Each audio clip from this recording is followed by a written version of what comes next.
प्राण आवे, कोई रोग ना सतावे। यमदर्श ना दिखावे, यमदर्श ना दिखावे। जब प्राण तन से निकले, गोविंद के नाम लेकर। जब प्राण तन से निकले, गोविंद के नाम लेकर। जब प्राण तन से निकले, इतना तो करना स्वामी। जब प्राण तन से निकले, गोविंद के नाम लेकर। जब प्राण तन से निकले, गोविंद के नाम लेकर। जब प्राण तन से निकले, जब प्राण तन से निकले, जब प्राण तन से निकले। बोलो बांके बिहारी लाल की। श्री पितामह भगवान के चरणों में निवेदन करते हुए मन को लगाया और परम धाम को गए। भगवान फिर उसके बाद द्वारिकापुरी को जाते हैं और भगवान का सुंदर द्वारिका में स्वागत सत्कार हुआ। अर्जुन उन्हें छोड़ने गए और इसी बीच में श्री विदुर जी महाराज आज हस्तिनापुर में बहुत दिनों के बाद आते हैं, युद्ध समाप्त होने के बाद। जब युद्ध हुआ तो युद्ध में दो लोग नहीं थे, एक विदुर जी और दूसरा बलदाऊ महाराज। विदुर जी यात्रा में चले गए थे। जब घर में बढ़िया आपके कोई बात माने ना और कोई आपके सद्विचारों का ग्राहक ना हो तो समझाने से अच्छा है कि भगवान के ऊपर छोड़कर तीर्थ को चले जाना चाहिए। इसलिए विदुर जी तीर्थ को चले गए। अब बहुत दिनों के बाद लौटे तो युधिष्ठिर जी ने सुंदर स्वागत किया है कि भवद विदा भागवतास तीर्थ भूता स्वयं विभो तीर्थी कुर्वन्ति तीर्थानि स्वान्तस्थेन गदाभृता। बहुत दिनों के बाद विदुर जी आए। युधिष्ठिर जी कहते हैं प्रभु आप जैसे महापुरुष जो तीर्थ का भ्रमण करते हैं, आप भगवान के बड़े प्यारे होते हैं। भगवान के द्वारा जो तीर्थ बनाए गए हैं और उन तीर्थों को भी महातीर्थ बनाने का काम आप जैसे संत करते हैं। जैसे वृंदावन की शोभा भगवान से थोड़ी ना है, अयोध्या की शोभा राम जी से थोड़ी ना है, वहां रहने वाले भक्तों से है। यदि भक्त ना हो तो भगवान को कौन मानेगा। तो ब्रज की शोभा, अवधि की शोभा, काशी बनारस की शोभा संतों से है। क्यों? क्योंकि तीर्थी कुर्वन्ति तीर्थानि स्वन्तस्थेन गताव्रता। जो तीर्थी होते हैं ये तीर्थ को भी महातीर्थ कर देते हैं। कि बालापन ते भजन करें जगते रहे उदास। तीर्थ भी आशा करे कब आवे हरिदास। बालापन ते भजन करे, जो बालकाल में ही भजन करता है और जग से जो उदास रहता है, तीर्थ भी आशा करते हैं कि ऐसे महापुरुष हमारे यहाँ आकर वास करें। अब आजकल तो तीर्थों में बड़े बड़े सेठों ने बड़ी बड़ी कोठियां बना ली हैं। अब कोठियां बना ली तो क्या भजन करते होंगे वहां जाकर?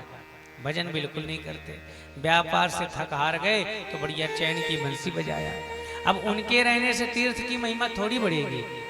तीर्थ की महिमा बढ़ती है तो श्री युधिष्ठिर जी कहते हैं तीर्थी कुर्वन्ति तीर्थानि स्वान्तस्थेन गदाव्रता।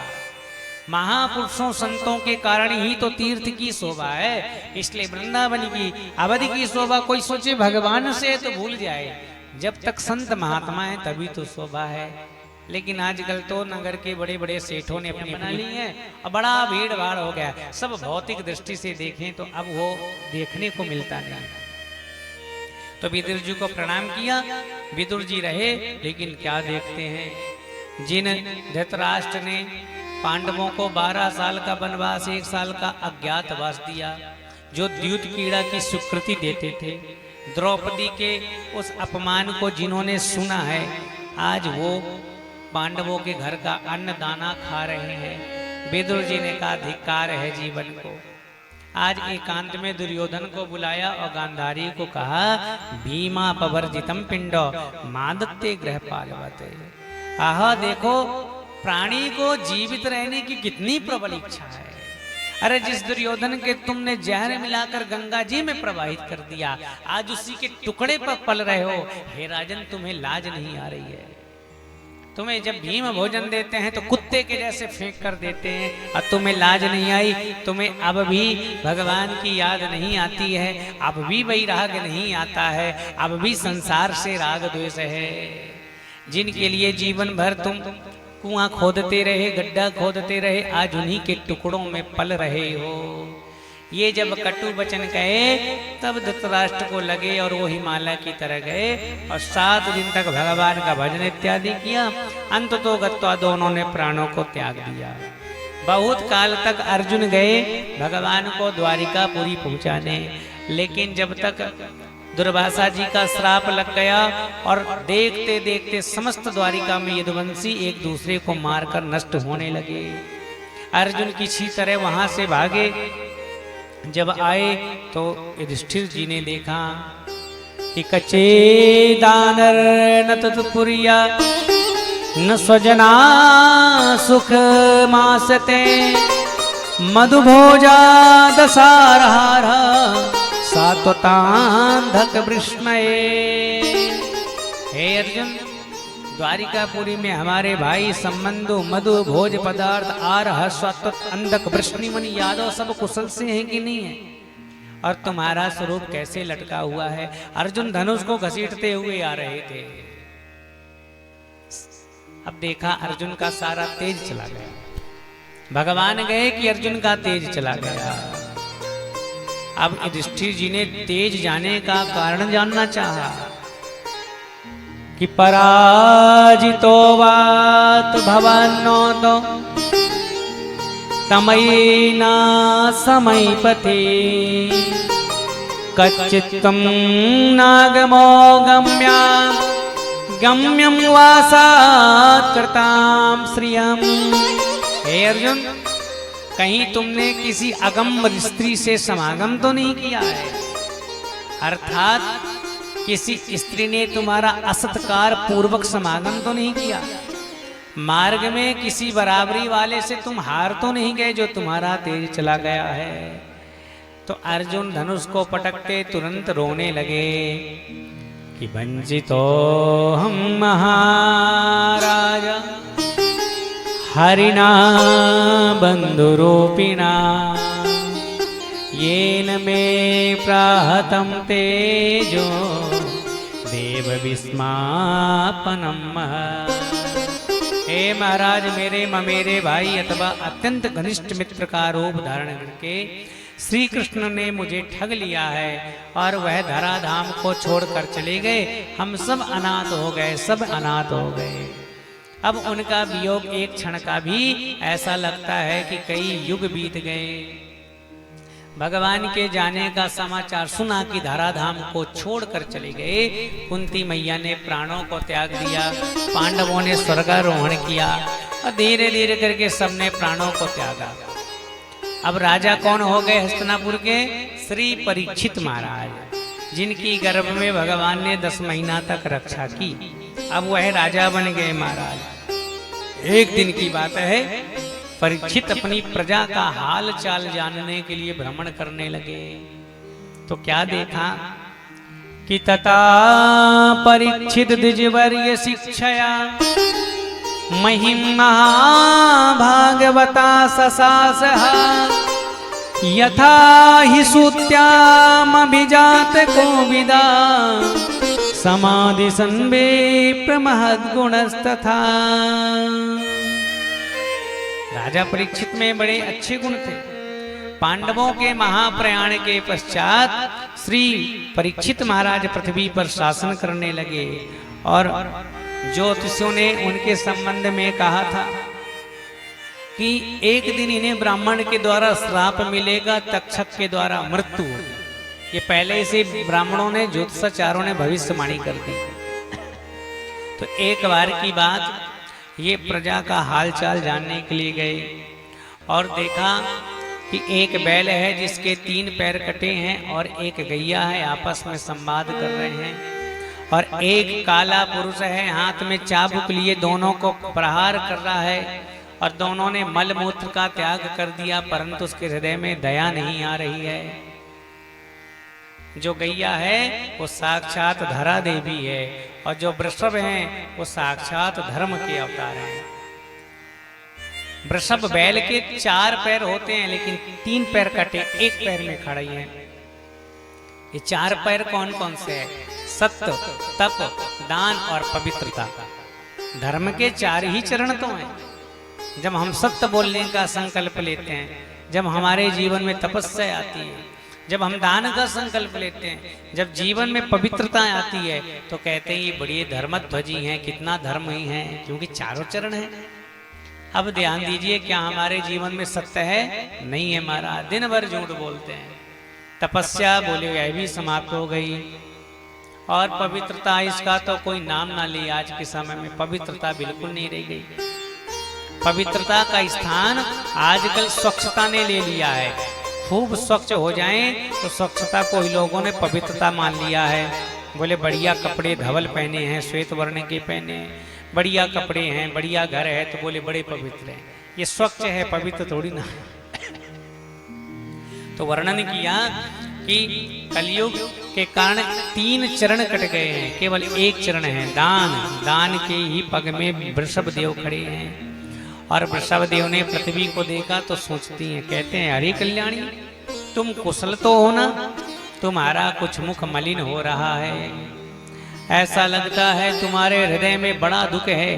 कहीं तुम मेरे संबंध में सोचकर तो दुखी नहीं हो, कहीं तुम मेरी चिंता तो नहीं कर रही हो कि मेरे 3 पैर टूट गए, अब एक पैर से मैं कैसे निर्वाहन करूंगी। वर्षा नहीं होती, भक्त के दर्शन नहीं होते, पतिव्रत धर्म पालन करने वाली स्त्री नहीं दिख रही है, क्या इसलिए तो तुम नहीं रो रही हो। कलयुग में अपात्र राजाओं ने तुम पर शासन कर लिया है, तुम मूर्खों के हाथ में चली गई हो, कहीं इसलिए तो दुखी नहीं हो। तो पृथ्वी ने कहा महाराज मैं दुखी इसलिए नहीं, दुखी तो इसलिए हूं क्योंकि तुम सब जानते हो भगवान तुम्हारे ही सहारे तो संसार को सुख पहुंचाने वाले हैं, लेकिन तुम्हारे 3 पैर कट गए तो मुझे बड़ी पीड़ा हो रही है। तब तक श्री परीक्षित महाराज आए और परीक्षित ने कहा अरे ये काला पुरुष गाय बैल को पीट रहा, दया नहीं आ रही है। कि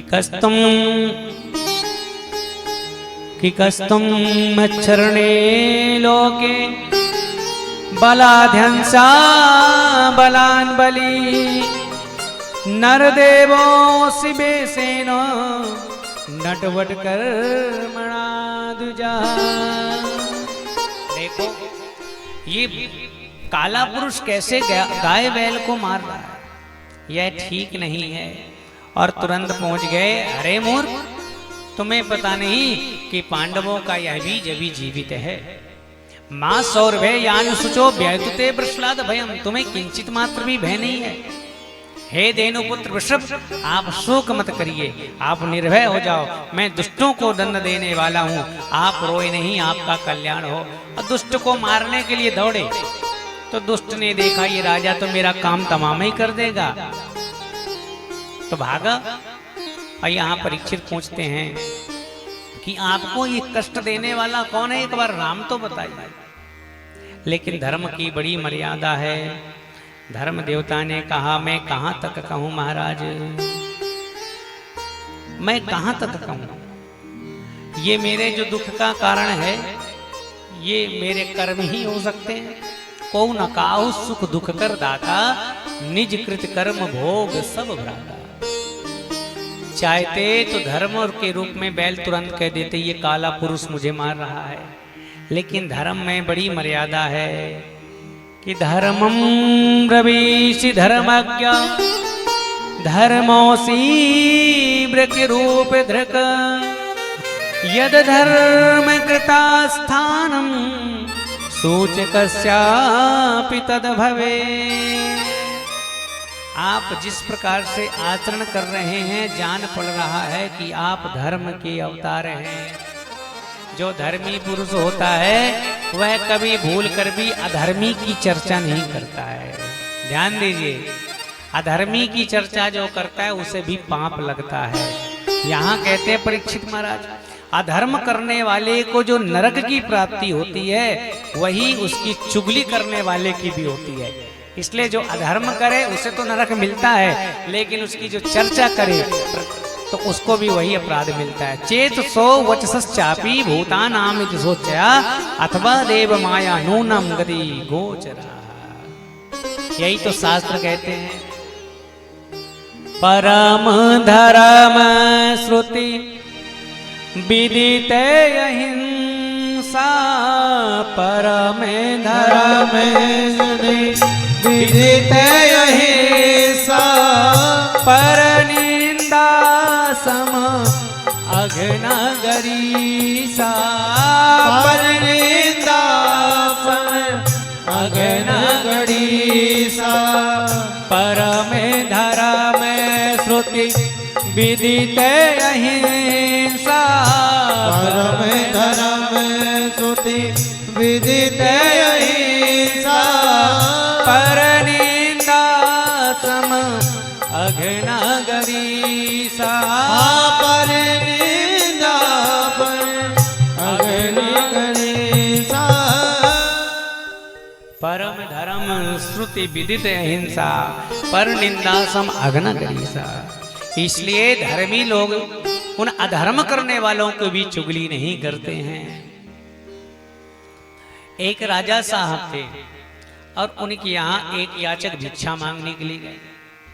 राजा बड़ा उदंड था तो भिक्षा में कहा कि ये तो बड़ा माल पुआ खाते हैं, बड़े हष्ट पुष्ट हैं, तो इन्हें क्या दे दिया जाए। राजा के मन में उस याचक के प्रति कोई प्रेम नहीं था, श्रद्धा नहीं थी।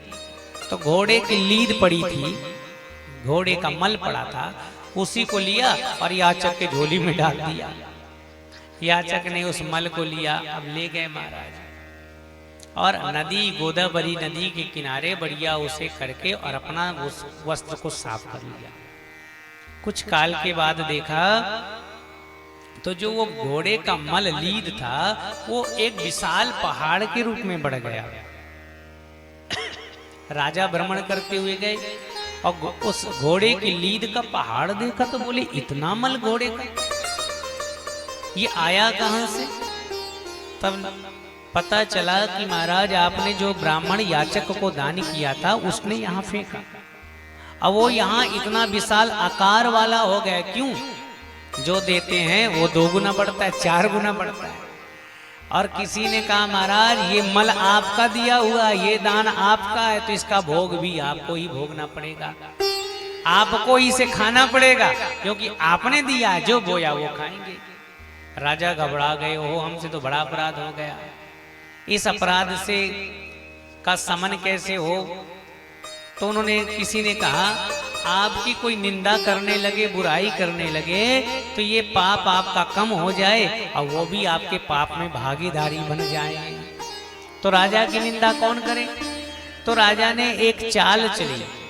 एक ब्राह्मण थे, उनकी जवान बिटिया को घर में ले आए और अपनी बिटिया के साथ एक कक्ष में बंद कर दिया कि यहीं खेलो यहीं खाओ। पर लोगों को लगा राजा कितना कामी पुरुष है, बेटी के समान उस बिटिया को और घर में रख लिया है। लोग निंदा करने लगे, लाज नहीं लग रही है, जवान बेटी को रख लिया, ब्राह्मण की बेटी को। पूरे गांव में हल्ला होने लगा, निंदा होने लगी। तो धीरे धीरे जो घोड़े की लीद का आकार था वो धीरे धीरे कम हो गया, क्योंकि सब भागीदारी बन गए। और जब भागीदारी बन गए तो राजा कुछ दिन बाद घूमने गए तो वो जो मल का पहाड़ था वो समाप्त हो गया, केवल इतना सा भाग बचा था। राजा ने कहा ये पूरा समाप्त कैसे हो? बोले अभी भी कोई ऐसे नगर में है जो आपकी निंदा नहीं करता है।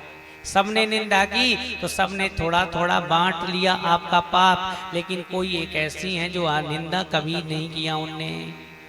कौन है? तो देखा गोदावरी नदी के किनारे एक मैया थी, राम राम राम राम राम राम कहा करती थी। बोले ये है जो किसी की निंदा नहीं करती है, ये निंदा कर दे तो जितना भाग है वो इसका भाग हो जाए और आप स्वतंत्र हो जाओ।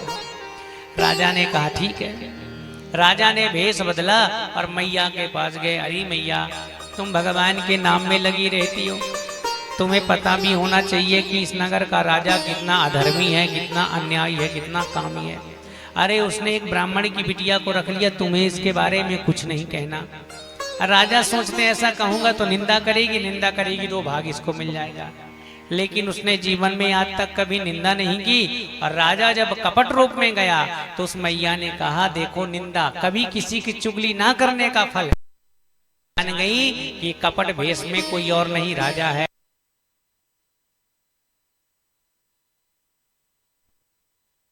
हम निंदा करने वाली नहीं है। और जो गोदावरी नदी के किनारे घोड़े नहीं खाएंगे वो तुम्ही को खाना पड़ेगा। तो राजा समझ गए, देखो जीवन में कभी निंदा ना करने का ये फल हुआ कि कपट भेष में राजा को पहचान लिया। इसलिए परमे धर्म श्रुति विदित अहिंसा पर निंदा सम अघना गरीसा। दूसरे की निंदा के समान कोई पाप होता नहीं है। इसलिए धर्म देवता ने कहा मेरे जो पैर कट गए महाराज, ये मेरे ही कर्मों का फल है, अब मैं किसे दोष दूं। जान गए कि धर्म के अवतार हैं। काले पुरुष को पकड़ा, मारने के लिए दौड़े।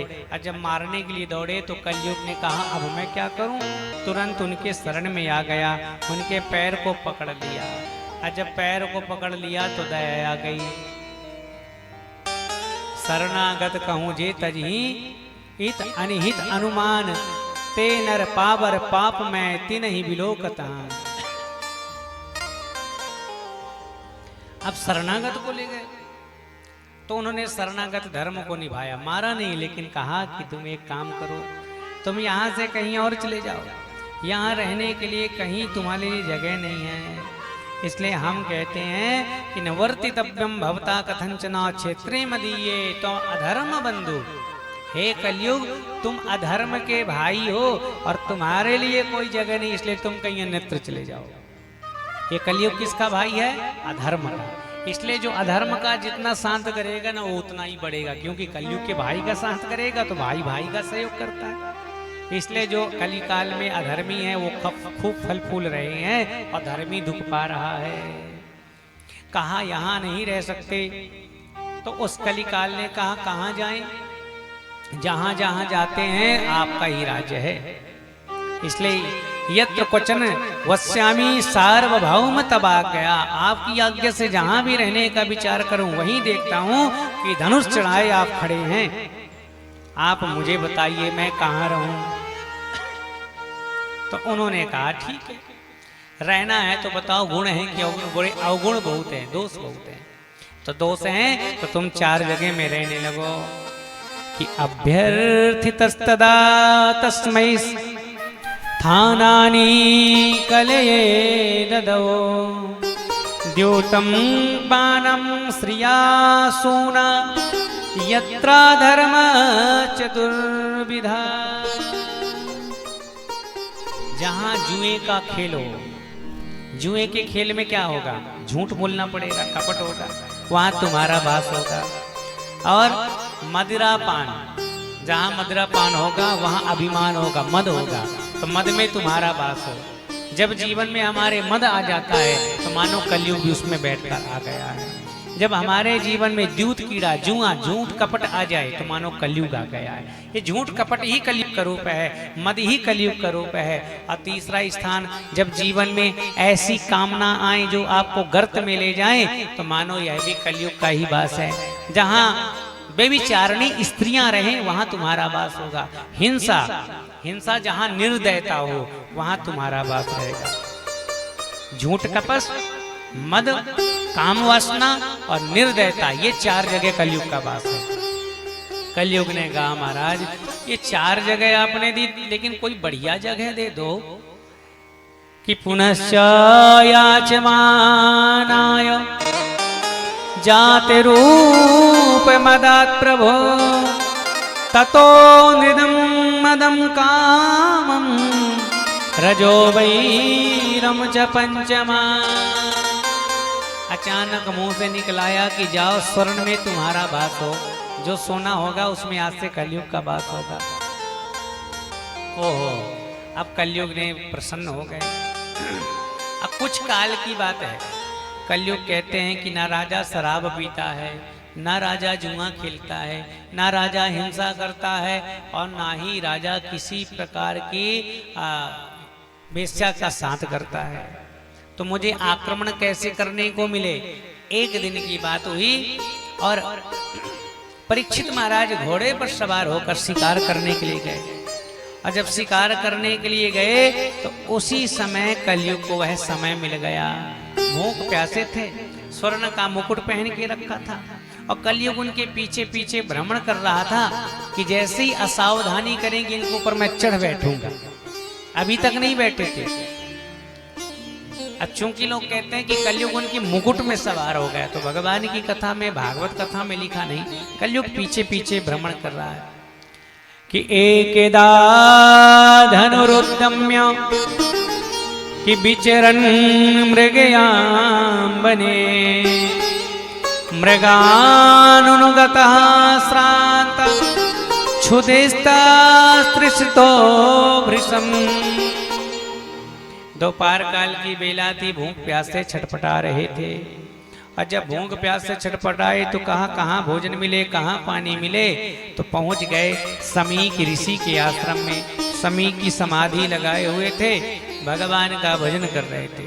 राजा परीक्षित को लगा कि यही मुझे जल दे देंगे, जल मांगने लगे, लेकिन वह तो बेचारे समाधि में बैठे हुए थे और समाधि में उन्हें किसी बात की सुध नहीं थी। अब इनको लगा कि मैं तो बार बार भोजन पानी मांग रहा हूं लेकिन ये दे नहीं रहे हैं। सातु ब्रह्म ऋषे रंसे गता सुमरगम रुषा विनिर्गच्छो धनुष्कोट्यानिधाय पुरमागतो। जाते जाते क्रोध के मारे धनुष की नोक से मरा हुआ सर्प उनके गले में डाल दिया। ये अपराध परीक्षित से पहली बार हुआ महाराज और 35 साल की अवस्था में हो गया। ज्यादा ही अवस्था की थोड़ी ना है, केवल 35 साल है। और चले गए महाराज। जब चले गए तो समीक ऋषि का पुत्र बड़ा तेजस्वी महाराज, नाम तो श्रृंगी। इन ब्राह्मणों में तेज आता कहां से महाराज? जब से तब से, योग से, साधना से। त्रिकाल संध्या करने वाला, गायत्री जप करने वाला ब्राह्मण तेजस्वी कहा गया है। नदी में स्नान कर रहे थे और जैसे पता चला कौशिकी नदी में कि मेरे पिता के गले में मरा हुआ सर्प किसी छत्री ने डाला है कि कौशिक्यापि उपस्पृश्य वाग्वज्रं विसर्जः इत्युक्तारोषतां राक्षो वयस्यानसि बालका। बालक को पता चला कि छत्री कुमार ने मरा सर्प डाला है तो आंखें लाल हो गई। अब बालक था बेचारा, क्रोध के मारे तमतमा आई, नदी का जल लिया, संकल्प करके आचमन किया और वाणी रूपी वज्र का प्रयोग किया। ये वाणी वज्र कहलाती महाराज, इससे बढ़िया वज्र नहीं होगा। एक शब्द है औषधि और एक शब्द है घाव। ये शब्द औषधि का भी काम करते हैं और घाव का भी काम करते हैं। वाणी का मारा, वाणी का प्रहार, कि कभी ये घाव भरता नहीं है, इसलिए वाणी वज्र का प्रहार किया और वाणी वज्र का प्रहार करते हुए कहते हैं कि इति लंघित मर्यादम तक्षका सप्तमे हनि दंक्षति स्म कुलंगार ओदिते में ततद्रुहम। हे कुलंगार, मेरे पिता का अपमान किया इसलिए तुम्हें फल भोगना पड़ेगा। 7वें दिवस ठीक तक्षक नाम का सर्प तुम्हें डसेगा, तुम्हारी मृत्यु हो जाएगी।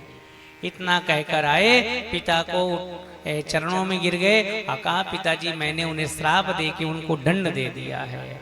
समीक ऋषि ने अपने पुत्र को डांटा। साधु का यही स्वभाव है, जो अपने दोष को देखे और दूसरे के गुणों को देखे। अरे राजा परीक्षित कितने धर्मज्ञ थे, अब वह भी ना रहेंगे तो धर्म किसका आश्रय लेगा? तुमने ठीक नहीं किया है, बेटे को डांटा।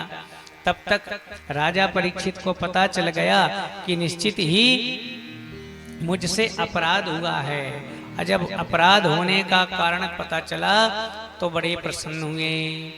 ससाधो मेने नचरेण तक्षका नलम प्रसक्ता से विरक्ति कारणम। ओहो, कितना बढ़िया मुझे श्राप मिला। यदि आज तक्षक सर्प के डसने का श्राप ना मिलता तो इस संसार से मुझे वैराग नहीं होता। क्यों छोड़ते महाराज? जब मरने ही वाले नहीं तो क्यों छोड़ेंगे? 60 के बाद क्यों वैराग आता है? क्योंकि इंद्रियां अब भोग नहीं सकती हैं। गाड़ी तो हमने 15 लाख की खरीदी, पर चढ़ने लायक नहीं है जब तक 4 लोग उठा के ना बैठाएं। हमने तो भोग प्रसाद की सामग्री खूब बना दी, पर अब दांत नहीं रह गए हैं। आंखों से देखने के लिए हमने खूब टीवी, खूब बढ़िया बगीचा बाग लगाया, लेकिन अब आंखों से दिखता नहीं है। तो इंद्रियों का सुख चला जाता है तो हम असहाय हो जाते हैं महाराज। और जब असहाय होते हैं तब वैराग आता है, हे भगवान उठा लो, लेकिन उसके पहले थोड़ी ना आता है। इसलिए परीक्षित ने कहा, मरने का श्राप मिला तो ये श्राप मुझे वैराग देने वाला है, इसलिए ऋषि के श्राप को मैं खूब प्रणाम करता हूं। यही साधक का लक्षण है, प्रतिकूलता को भी अनुकूलता बना ले। जो बगीचे में लगे हुए पुष्प हैं, आप चाहें तो दुल्हन की सेज में बिछा दो, और चाहो तो वही फूल को किसी की अर्थी में डाल दो, दोनों में महक एक ही होगी, महक में अंतर नहीं होगा। आप घर में हवन करो, समिधा लगाओ और बढ़िया स्वाहा करो, उसका धुएं का रंग देख लेना, और चिता की भूमि में लगे हुए, शमशान भूमि में जलते हुए मुर्दे का धुआं देख लेना, एक ही रंग होगा, रंग में कोई अंतर नहीं होगा। ऐसे साधक हैं, ये हर हाल में प्रसन्न रहते हैं, दुख हो चाहे सुख हो, आपत्ति हो चाहे विपत्ति हो। इसलिए परीक्षित ने कहा, महाराज आपने जो श्राप दिया है, इस श्राप के कारण आज मुझे वैराग हो गया है, इसलिए मैं वैराग लेकर और तुरंत गंगा के तट पर चल दिए। महाराज गंगा का आश्रय लिया। गंगा का क्यों आश्रय लिया?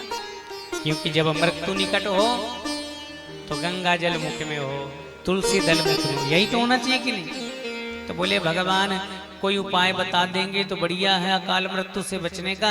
नहीं, हमने सुना है अकाल मृत्यु हरणम सर्व व्याधि विनाशनम विष्णुपादोदकं पीत्वा पुनर्जन्म न विद्यते।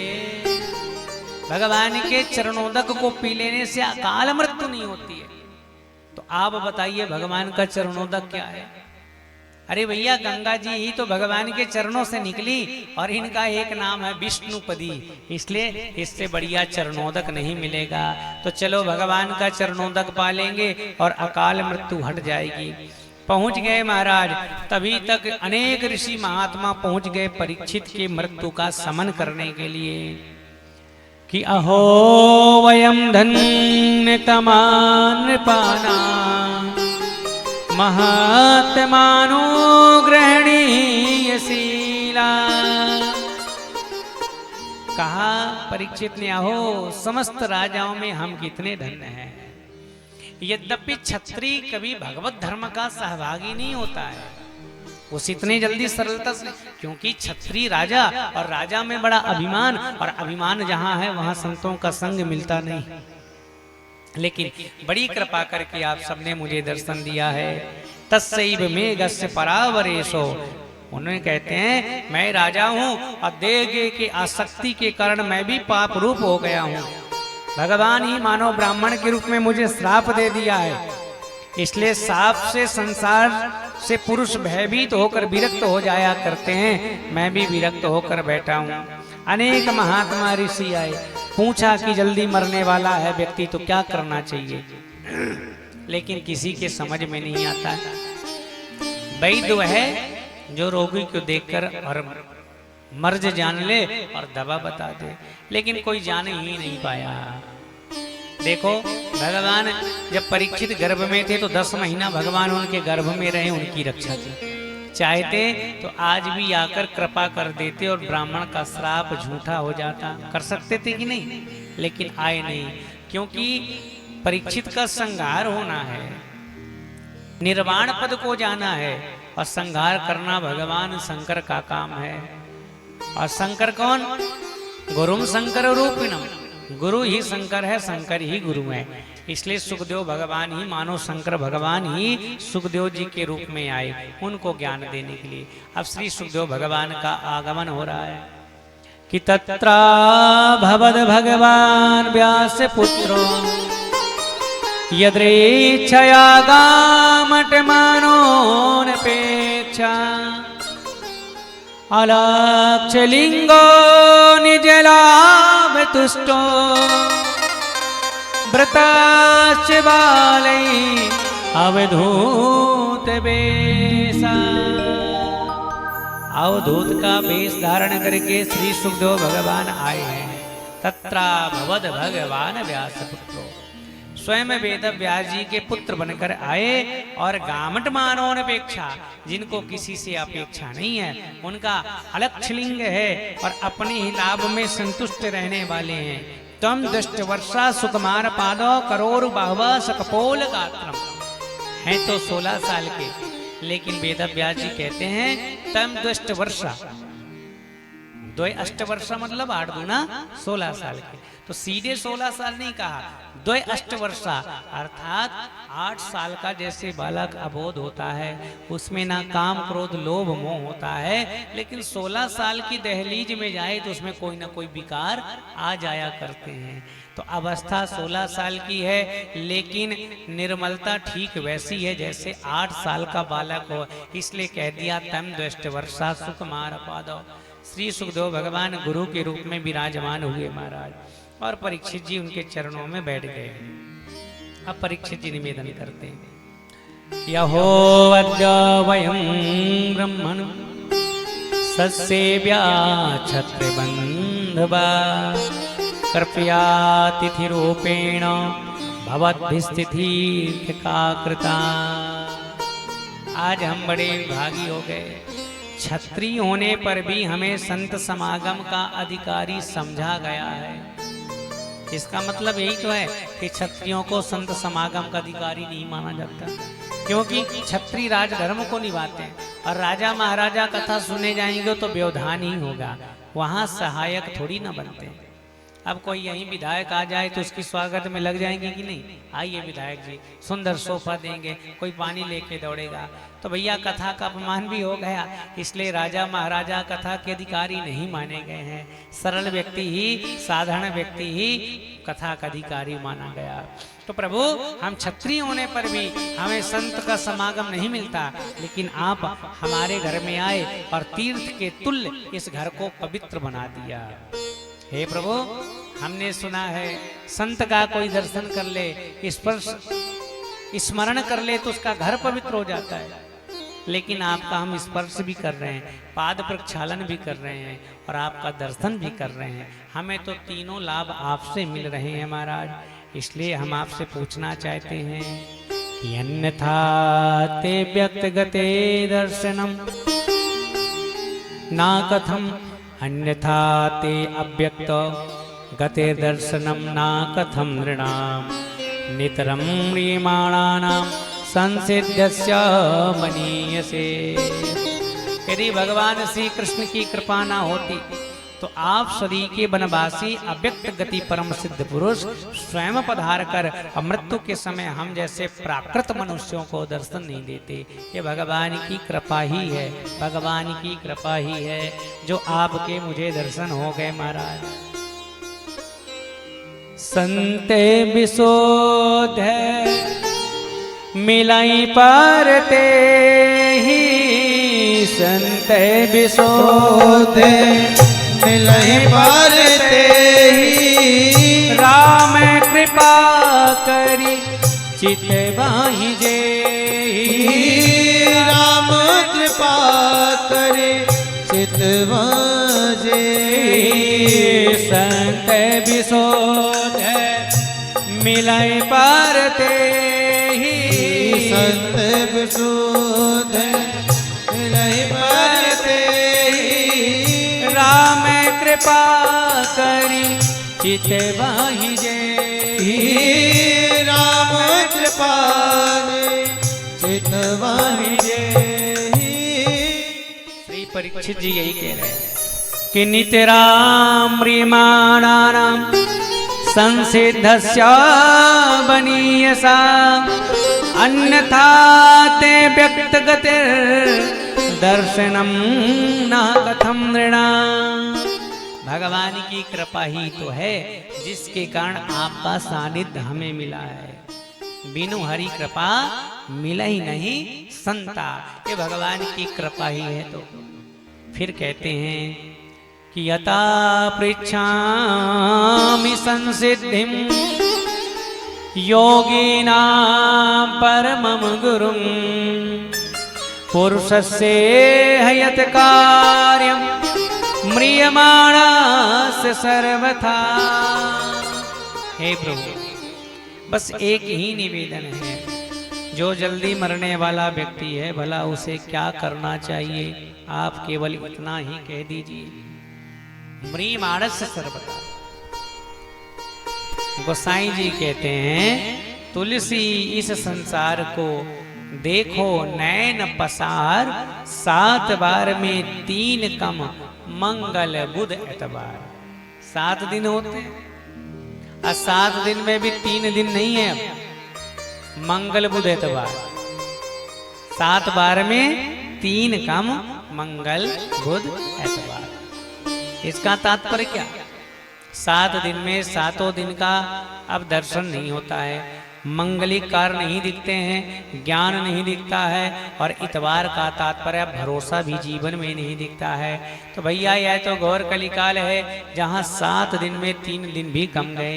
तो अब ऐसी दशा में जो सर्वथा मरणासन्न हैं उनको क्या करना चाहिए, यह मुझे आप कहिए। तब श्री सुखदेव भगवान उनके प्रश्नों से प्रसन्न हो गए और समझ गए ये राम भगवान की कथा का अधिकारी है। राम कथा के ते अधिकारी, राम कथा के तेहि अधिकारी, जिनके सत्संगति अति प्यारी, जिनके सत्संगति अति प्यारी। राम कथा के ते अधिकारी, राम कथा सभी गाइए। तेहि अधिकारी, जिनके सत्संगति अति प्यारी, जिनके सत्संगति अति प्यारी। राम कथा के तेहि अधिकारी, जिनके सत्संगति अति प्यारी। श्री सुखदेव भगवान जैसे गुरु और परीक्षित जैसे श्रोता मिल गए, इसलिए राम कथा के तेहि अधिकारी, जिनके जिन्हें सत्संगति बड़ी प्रिय है, भगवान की कथा उन्हें मिल ही जाती है, उन्हें मिल ही जाती है। राधे कृष्णा राधे कृष्णा, राधे कृष्णा बोल, सब दुख तेरे दूर कटेंगे, अंतस के पट खोल। राधे राधे राधे कृष्णा, राधे कृष्णा, राधे कृष्णा बोल, सब दुख तेरे दूर कटेंगे, अंतस के पट खोल। राधे राधे राधे कृष्णा, राधे कृष्णा, राधे कृष्णा बोल, सब दुख तेरे दूर कटेंगे, अंदर के पट खोल। राधे राधे राधे कृष्णा, राधे कृष्णा, राधे कृष्णा बोल, सब दुख तेरे दूर कटेंगे, अंतस के पट खोल। राधे कृष्णा, राधे कृष्णा, राधे कृष्णा बोल, सब दुख तेरे दूर कटेंगे, अंदर के पट खोल।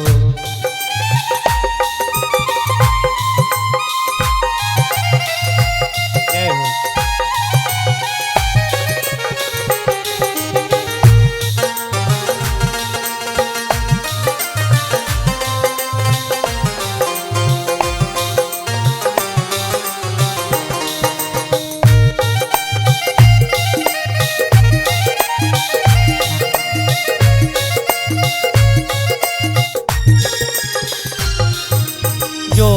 जग में आया है वह निश्चय जाएगा।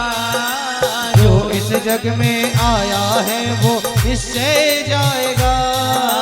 जो इस जग में आया है वह निश्चय जाएगा। जो इस जग में आया है वो निश्चय जाएगा। अंत समय में कोई भी तेरे काम न आएगा। अंत समय में कोई भी तेरे काम न आएगा।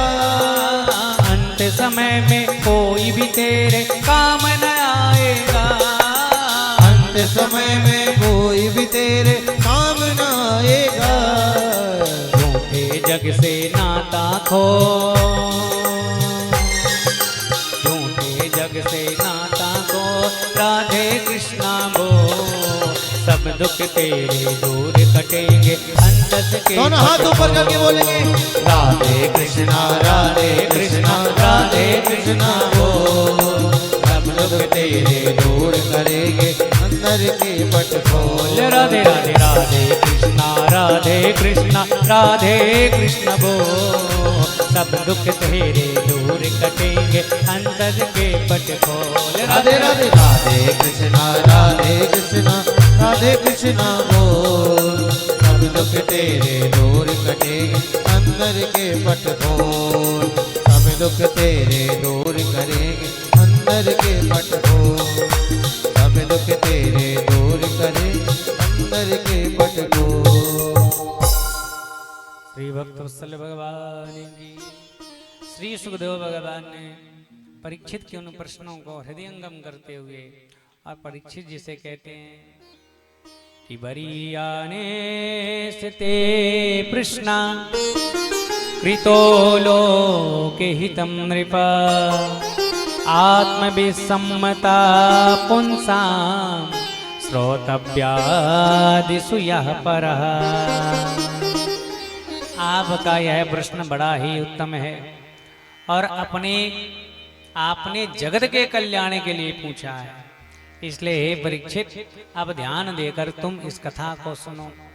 श्री सुखदेव भगवान कथा कहना प्रारंभ करते हैं। 15 मिनट की और कथा, फिर आरती का दर्शन लाभ लेके जाएंगे। श्री सुखदेव भगवान कहते हैं कि निद्रया हि तेनक्तं व्यवायेन च वावयः दिवाचार्थे हया राजन् कुटुम्ब भरणेन वा। मानव का जीवन कैसा है? हम सब बड़े अज्ञानी हैं। घर के काम धंधे में सदैव लगे रहते हैं। हमारी आधी उम्र तो यूं ही बीत जाती है महाराज सोने में। जैसे आयु संपूर्ण 60 साल की तो 12 घंटे की रात 12 घंटे का दिन, तो आधी उम्र तो सोने में चली गई। अब बची आधी महाराज है। तो आधी में भी बाल काल में कुछ बीती जब अबोध थे, फिर शिक्षा दीक्षा में, फिर संगी साथी में, फिर पत्नी के आने में, जाया के आने में, फिर पुत्र में, तो शेष कुछ बचता नहीं। तो जीवन तो ऐसे ही चला जाता है। श्वास मिली है गिनती की 600 सहस 21 दम, अनिकसत है दिन रात। ऐसो टोट्यो का भले काहे की कुशला। 21,600 श्वासें हमको जीवन में मिली हैं। लेकिन कोई पूछे कैसे हो, तो हम कहते हैं बहुत अच्छे हैं। अरे भैया बहुत अच्छे कैसे हो गए? 21,600 श्वासें दिन में एक बार लेते हैं, और ये श्वासें चली गई बिना भगवान के नाम के, और ये जीवन की श्वासें कम हो गई कि नहीं हो गई? तो फिर अच्छा कैसे होगा? धन खूब भरा हो और रोज 2-2, 4-4 हजार जाए तो बोले कैसे हैं? बोले कैसे होंगे, रोज खर्च होता है। ऐसे गिनती की श्वासें मिली हैं, और ये श्वासें नित्य निरंतर जा रही है। यही चिंता का विषय है। इसलिए तो संत जन कहते हैं श्वास श्वास पर कृष्ण भजी, वृथा श्वास जनी खोई, ना जाने या श्वास की आवन होई ना होई। हर श्वास में राम राम राम राम कहना चाहिए। उन्होंने कहा महाराज मैं जल्दी मरने वाला हूँ, ऐसी कोई दवा बताइए कि मुझे थोड़ा सा शांति मिले, उन्होंने कहा कि तस्मात् भारत सर्वात्मा भगवान ईश्वरो हरि श्रोतव्यः कीर्तितव्यश्च स्मर्तव्याचेच्छता भयम्। भगवान की कथा को श्रवण करो, जिसे श्रवण कर लिया उसका कीर्तन करो, और जिसका कीर्तन कर लिया उसे रात्रि बेला में स्मरण करो। श्रवण कीर्तन स्मरण तीनों एक साथ ही चलते रहना चाहिए, लेकिन हमें श्रवण करना भी आता नहीं है। हमारा श्रवण करने की भी तो अवस्था होती है। पहले है साधारण अवस्था, बिना स्वाद की कथा सुनते, ये साधारण अवस्था हो गई। फिर देह के सब बेकार है, इस भाव से कथा सुने तो ये मुमुक्षा पूर्वक हो गई। लेकिन तीसरा है सिद्धावस्था, अर्थात निमित्त तरसई उपगी माना, ऐसे श्रवण करें कि उस कथा में ही खो जाएं। ऐसे कीर्तन की भी तीन अवस्था है। कथाकार कह रहे हैं और श्रोता सुन रहे हैं, ये सहज अवस्था है। लेकिन सुनते सुनते अब स्वाद आने लगा है, ये मध्यम अवस्था हो गई। पर तीसरी अवस्था है, जब कथा को सुनते हैं और कीर्तन करते हैं, तो कीर्तन जब कहें तो बिना मन के कीर्तन कहें, ये सहज भाव है। आनंद के साथ कहें, ये मध्यम भाव है। लेकिन श्री चैतन्य महाप्रभु लिखते हैं कि नैनम गलदश्रुधारया बदनम गदगद रुद्धया गिरा पुलकै निचितम वपुकदा तब नाम ग्रहणे भविष्यति। चैतन्य चरितामृत में लिखते हैं कि देखो, भगवान की कथा श्रवण करें तो आंखों से झरझर करके आंसू बहने लगे, रोम खड़े हो जाए, हृदय गदगद हो जाए। वही तो सबसे बढ़िया श्रोता होगा। तो श्रवण, कीर्तन और स्मरण। श्रवण जब जीवन में पुष्ट होता है, हम सुनने में बड़े कुशल हो जाते हैं। तो जो अच्छे से सुन लिया जाए उसी को दिन भर गाया जाता है। आपने देखा होगा, कोई बात न्यूज में सुन लो तो वही वही गाते रहे, आज ऐसा हो गया, आज ऐसा हो गया, आज ऐसा। क्यों? क्योंकि आपने बढ़िया सुन लिया है 10 इंद्रियों से। तो जो बढ़िया सुन लोगे वही गाओगे। कथा को बढ़िया से सुनते नहीं, इसलिए गाते नहीं, और सुन लोगे जहां जाओगे तो आप भी हमारे जैसे कथा गाने लगोगे। तो क्यों? श्रवण पुष्ट नहीं हुआ तो कीर्तन में प्रवेश नहीं हुआ, और कीर्तन में यदि प्रवेश हो जाए और कीर्तन पुष्ट हो जाए तो रात में जहां भी जाएंगे, दिन में जहां जाएंगे, हमेशा गाड़ी चलाते बैठे सब समय भगवान की याद आती रहेगी, आती रहेगी। पर ये होता नहीं, इसलिए श्रवण पुष्ट होना चाहिए। कीर्तन कैसा? नयनम गलदश्रुधारया बदनम गदगद रुद्धया गिरा पुलकै निचितम वपुकदा तब नाम ग्रहणे भविष्यति। आपने भगवान की कथा को श्रवण किया, नाम लिया, प्रमाण क्या है? आंखों से आंसू गिरने लगे, वाणी गदगद हो गई, हृदय गदगद हो गया आपका। ममे गुण गावत पुलकै शरीरा, ममे गुण गावत पुलक शरीरा, गद गद गिरा नयन बहनीरा। गद गद गिरा नयन बहनीरा। ममे गुण गावत पुलक शरीरा, ममे गुण गावत पुलक शरीरा, गद गद गिरा नयन बहनीरा। गद गद गिरा नयन बहनीरा। ये कीर्तन की तीसरी अवस्था है। फिर आगे श्री सुखदेव भगवान कहते हैं कि राजा परीक्षित, 7 दिवस में तुम्हें तक्षक डसेगा। 7 दिवस बहुत कहलाते हैं। खटवांग नाम के राजा थे, जिन्होंने देवासुर संग्राम में भाग लिया, और लड़ते लड़ते कई युग बीत गए। जब युद्ध समाप्त हुआ तो देवताओं ने कहा वरदान मांगो। बोले ये बताएं कि हमारी अवस्था कितनी बची है? बोले केवल 2 घड़ी। 2 घड़ी बची, मरने का समय आया तो अब हम भगवान का भजन करेंगे। सब कुछ त्याग करके 2 घड़ी भगवान का भजन किया और उतने में ही उनकी मुक्ति हो गई।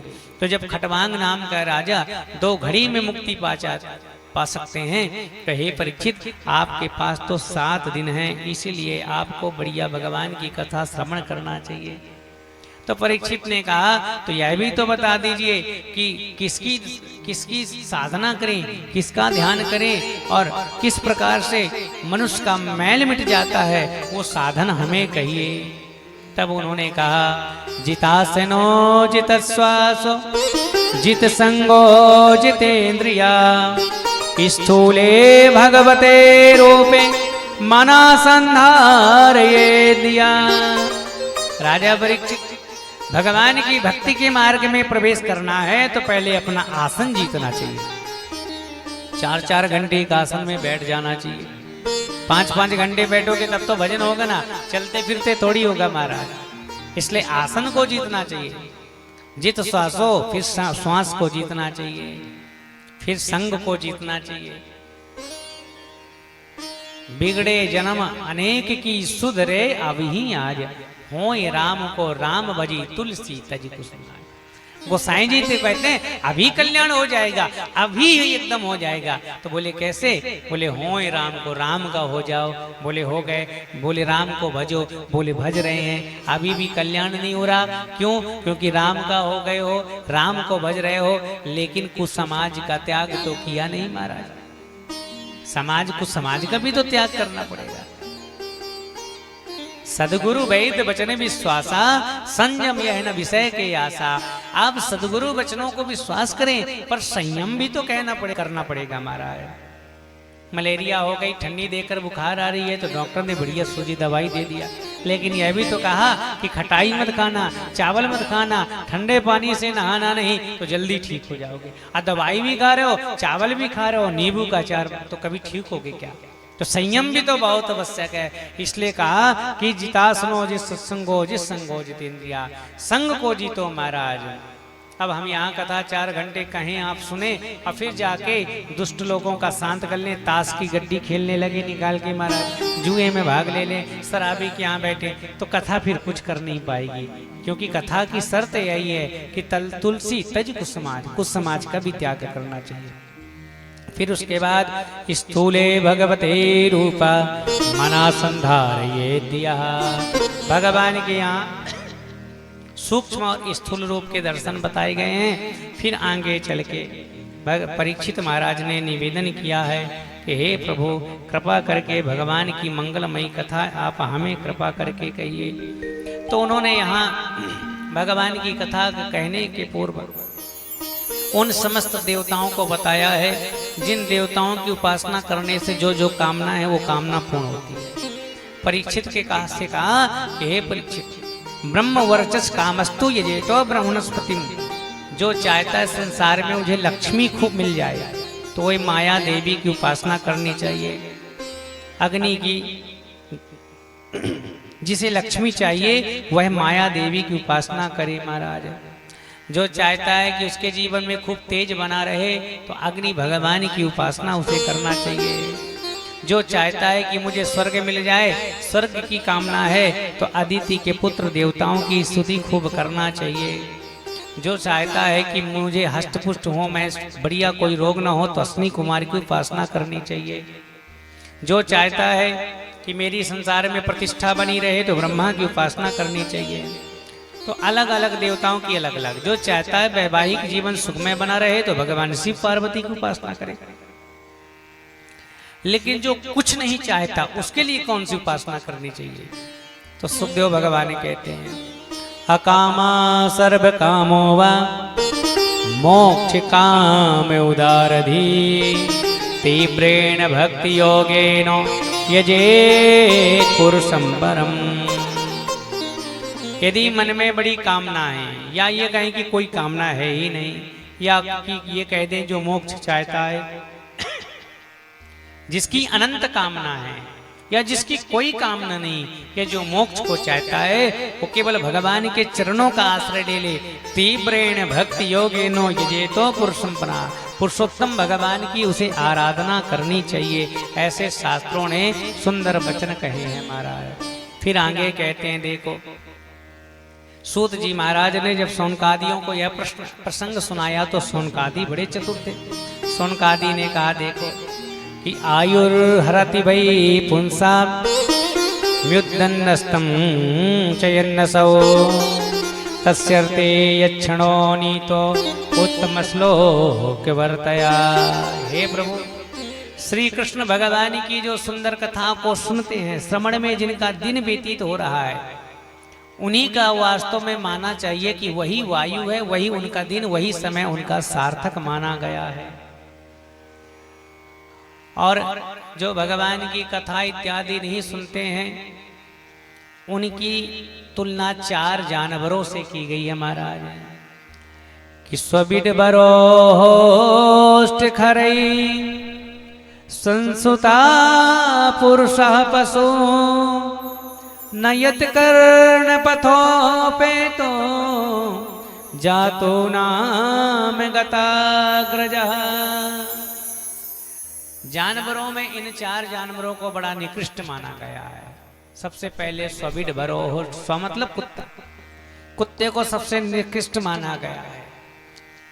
जब कोई कुछ कुकर्म कर दे तो कहते हैं तुम तो कुत्ते से भी गए बीते हो, तो उस समय ये कुत्ते इत्यादि बड़े प्रसन्न होते हैं। चलो मानो तुम्हारी तुलना भी हमसे होने लगी है, क्योंकि जब लोग गाली देते हैं, कुत्ते को जानवरों में सबसे नीचा क्यों माना गया है? क्योंकि कुत्ते में एक बड़ा कुलक्षण होता है और वह क्रोध है।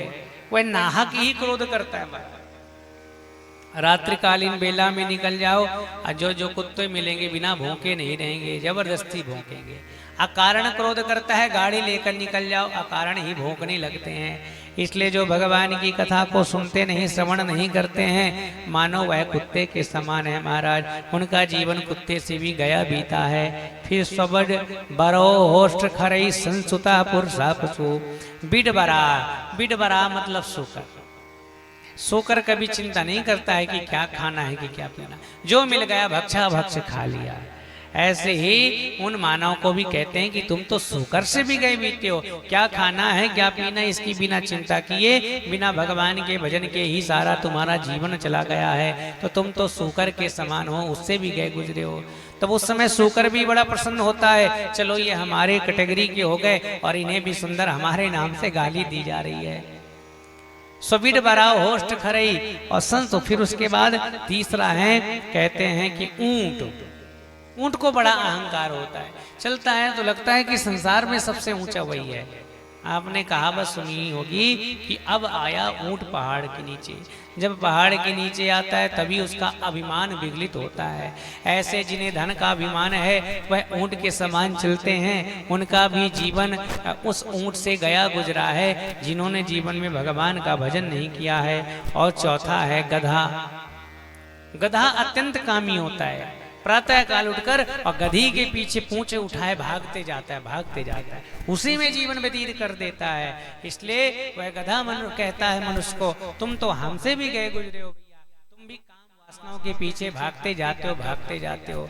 शौनक ऋषि कहते हैं उस मनुष्य के जीवन को अधिकार है, वह उस सुअर, उस कुत्ते, उस गधे और ऊंट से भी गया गुजरा है जिन्होंने मानव देह पाकर भगवान की कथा को नहीं सुनी है। कि बिले बतोरुक्रम विक्रमान्ये न सिंहवता कर्ण पुटे नरस्य। जो मनुष्य भगवान की कभी कथा नहीं सुनता उसके कान बिल के समान है महाराज, बिल के समान। सर्प देखा है, बिल में रहते हैं। ऐसे वो भी बिल है केवल जीव जंतु के रहने का, जिन कानों ने भगवान की कभी कथा को नहीं सुना है महाराज। और उनकी जीवा तो मेंढक की जीव के समान है जो केवल टर टर टर टर करती है और भगवान का कभी नाम नहीं लिया है। कि जीवा सतीदान दुर्रिके सूत न चोप गाता तुर्गाय गाथा। इससे अच्छा तो उसकी जीवा ना ही होती तो बढ़िया था महाराज। और जिन्होंने भगवान की कथा नहीं सुनी, कि भारम परम पट किरीट जुष्ट मप्योतमांगम ननमेन मुकुंदम। जो सिर कभी भगवान के सामने झुका नहीं, वह रेशमी वस्त्रों से सुसज्जित और मुकुट से युक्त होने पर केवल बोझ मात्र माना गया है। इसलिए बरहाई ते नयने नरानाम लिंगानि विष्णो न निरीक्षतो ये।